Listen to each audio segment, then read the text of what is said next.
Welcome to healthy food kitchen. இன்றைக்கி நம்ம தட்டை செய்ய போகிறோம். அதுக்கு வந்து அரிசி, இட்லி அரிசி, அதாவது புழுங்கல் அரிசி 5000 ரூபாய்னு கேட்டு வாங்கணும். இட்லி அரிசி குண்டு அரிசி வாங்க வேண்டாம், 5000 ரூபாய் தான் நல்லாயிருக்கும். அது வந்து ரெண்டு கப் எடுத்திருக்கேன். பொட்டுக்கடலை 1 கப்பு, 2:1 எடுத்துக்கோங்க. 2 கப் அரிசி எடுத்திங்கன்னா 1 கப் பொட்டுக்கடலை, கொஞ்சம் பெருங்காயம், 1 ஸ்பூன் சீரகம், கருவேப்பிலை நறுக்கி வச்சுருக்கேன். சில்லி பவுடர் வந்து 1 ஸ்பூன் எடுத்துருக்கேன். உங்கள் உரப்புக்கு தேவையான அளவுக்கு நீங்கள் கூட்டிக்கலாம், குறைச்சிக்கலாம். அப்படி நீங்கள் வந்து மிளகாத்தூள் நான் போடல அப்படின்னா காஞ்ச மிளகா ஒரு 10 மிளகா எடுத்து ஊற வச்சுருங்க. ஊற வச்சு அரிசியோடு சேர்த்து அரைச்சிக்கோங்க. இது கடலைப்பருப்பு வந்து ஒரு 3 ஸ்பூன் காணம் ஊற வச்சுருக்கேன். இப்போ நம்ம வந்து அரிசியை மட்டும் மிக்சியில் நல்லா நைஸாக அரைச்சிக்குவோம். இப்போ நம்ம பொட்டுக்கல்லையை வந்து பவுட்ரு பண்ணி வச்சுக்குவோம் மிக்சியில். இப்போ நம்ம மாவு அரைச்சிக்கிட்டோம். இந்த இட்லி மாவு பதத்துக்கு அரைச்சிருக்கேன். வேணும்னா தண்ணி சேர்த்துக்கலாம். தண்ணி கூட போச்சுன்னா எண்ணெயை குடிக்கும் தட்டை. அதனால் தண்ணியை கம்மியாக ஊற்றி மிக்சியில் அரைச்சிருக்கேன். நீங்கள் வந்து மாவாக கூட அரிசி மாவாக கூட நீங்கள் சேர்த்துக்கலாம். இந்த மாதிரி ஊற வைக்காமல் அரிசி மாவு ரெடிமேடாக வாங்கி சேர்த்துக்கலாம். நீங்கள் அரிசி மாவு வாங்கும்போது அது புழுங்கல் அரிசி மாவான்னு கேட்டுக்குங்க. பச்சரிசி மாவாக இருந்தால் தட்டைக்கு நல்லா வராது. அதனால் புழுங்கரிசி மாவான்னு கேட்டுக்குங்க. உப்பு தேவையான அளவுக்கு சேர்த்துக்குவோம்.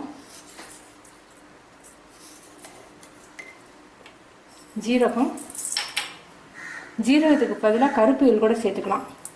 பெருங்காயம், கருவேப்பிலை, மிளகாத்தூள். இது ஊற வச்சிருக்க பருப்பு, கடலைப்பருப்பு.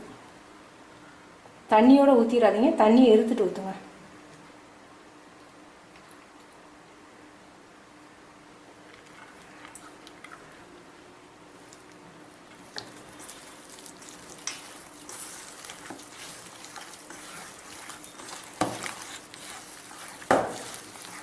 முறுக்கு மாவு பதத்துக்கு வரணும்.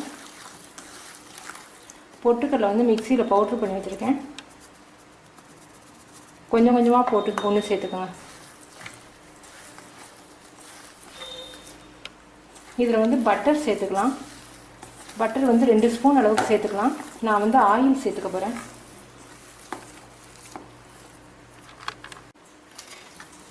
கடலைப்பருப்பு எல்லாத்தையும் போட்டேன். இப்போ பொட்டுக்கடலை மாவு எல்லாத்தையும் சேர்க்குறேன்.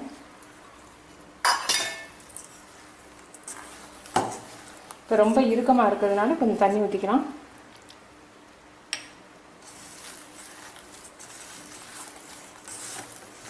நீங்கள் இப்போயே மாவை டேஸ்ட் பார்த்துருங்க, உப்பு உரப்பெல்லாம் போதுமானு.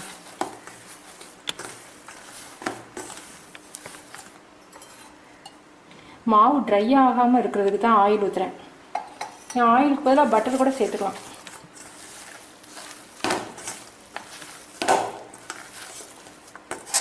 மாவு இந்த மாதிரி முறுக்கு மாவு பதத்தில் இருக்கணும். மாவு ரெடி ஆகிடுச்சு.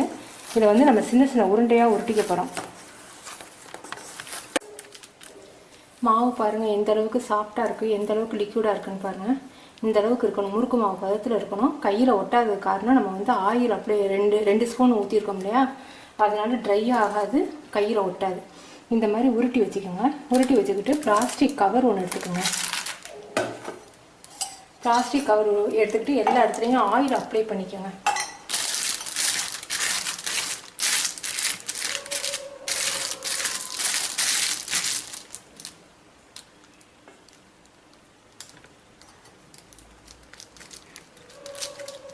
இந்த மாதிரி லேசாக தட்டிக்கோங்க. கடலைப்பருப்பு வந்து நான் 4 ஸ்பூன் போட்டிருக்கேன். நீங்கள் அதிகம் இருந்தால் உங்களுக்கு பிடிக்கும்னா நீங்கள் அதிகம் போட்டுக்கலாம்.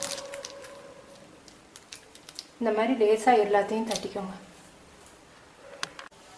இப்போ நம்ம ரெடி பண்ணிவிட்டோம், தட்டிட்டோம். இதை எண்ணெயில் போட்டுருப்போம்.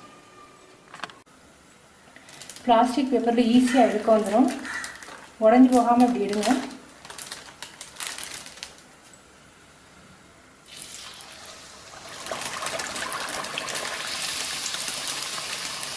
முதல் தடவை மட்டும் டீயை நல்லா ஆன் வச்சுட்டு அப்புறம் குறைச்சி வச்சுக்கோங்க.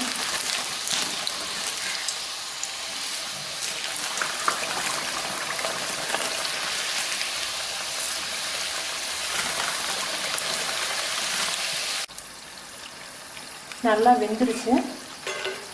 இதை வந்து நீங்கள் ஒரு டிஷ்யூ பேப்பரில் எடுத்து வச்சுட்டு ஆறின பிறகு பாத்திரத்தை எடுத்து வைக்கணும், இல்லாட்டி வேர்த்து போயிடும். மூடாதீங்க, கொஞ்சம் நல்லா ஆறின பிறகு மூடி வைக்கணும். இது வந்து இந்த மாதிரி கொஞ்சம் எலும்பணும், ஒவ்வொரு இடத்துலையும் எலும்பு இருந்தால் தான் அது வந்து நல்லா மொறுமொறுப்பாக இருக்குன்னு அர்த்தம்.